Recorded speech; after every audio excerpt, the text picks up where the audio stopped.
तर या ठिकाणी आपण वाटाणा गरम पाण्यामध्ये छान असं उकळून घेतलेला आहे. त्यामध्ये मीठ टाकलेलं आपण, मी तुम्हाला व्हिडिओ दाखवेल. या ठिकाणी मी थोडं आपलं लाल तिखट, हळद, बारीक चिरलेला कांदा, टोमॅटो आणि या ठिकाणी आपण वाटण करण्यासाठी शेंगदाणे, सुकं खोबरं आणि लसूणच्या 4 ते 5 पाकळ्या घेतलेल्या आहेत. तर या ठिकाणी एका भांड्यात आपण गरम पाण्यामध्ये वाटाणा शिजायला ठेवलेला आहे आणि यामध्ये आता आपण अर्धा चमचा मीठ टाकून त्याला छानसं शिजवून घेणार आहोत.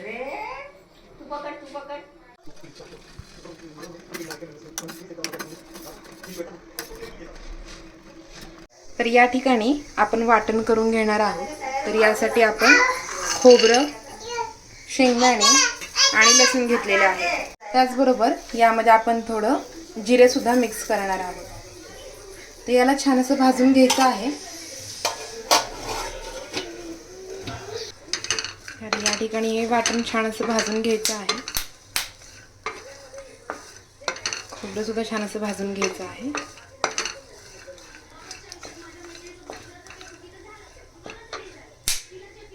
तर या ठिकाणी खोबरं, शेंगदाणे छान असे भाजून झालेले आहेत.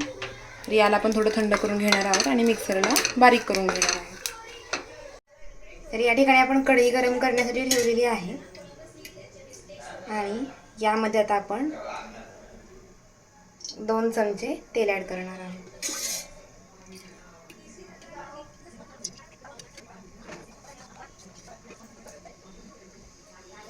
तर या ठिकाणी आपलं तेल गरम झालेलं आहे. तर यामध्ये आपण आता कांदा ॲड करणार आहोत.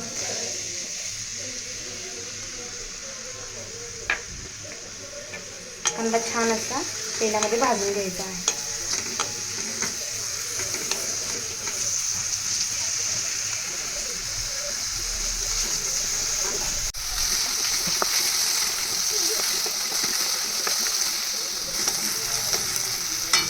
तर या ठिकाणी आपला कांदा छान असा भाजून झालेला आहे. तर यामध्ये आता आपण टोमॅटो ॲड करणार आहोत.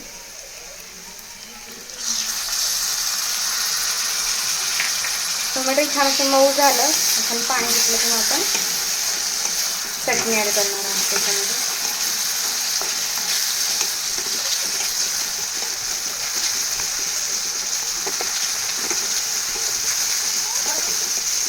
या ठिकाणी आपलं टोमॅटो छान असं मऊसर असं झालेलं आहे. तर यामध्ये आपण केलेलं वाटण आणि तिखट मसाले ॲड करणार आहे.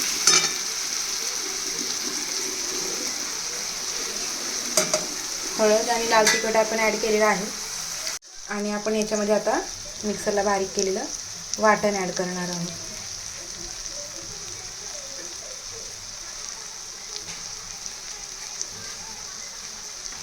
याला आपण छान असं एकत्र करून घेणार आहोत.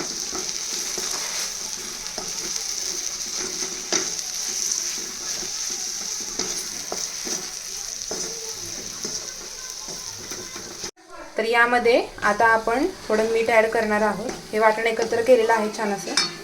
तर यामध्ये आपण आता थोडं मीठ ॲड करणार आहोत. मीठ थोडंच ॲड करणार आहोत कारण आपण मगाशी वाटाणा शिजवताना त्यामध्ये ऑलरेडी मीठ टाकलेलं होतं. त्याला छान परतून घेऊ.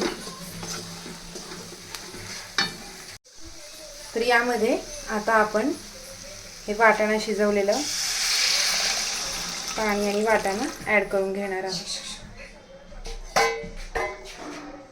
छान असं एकत्र करायचं आहे.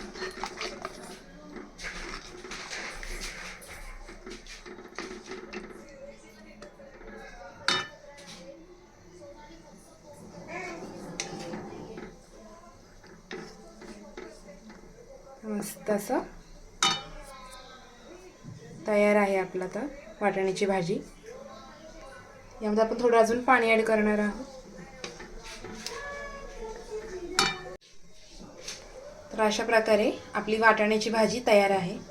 तुम्ही सुद्धा नक्की ट्राय करा आणि आवडली असेल तर लाईक, शेअर आणि सबस्क्राईब करा. थँक्यू.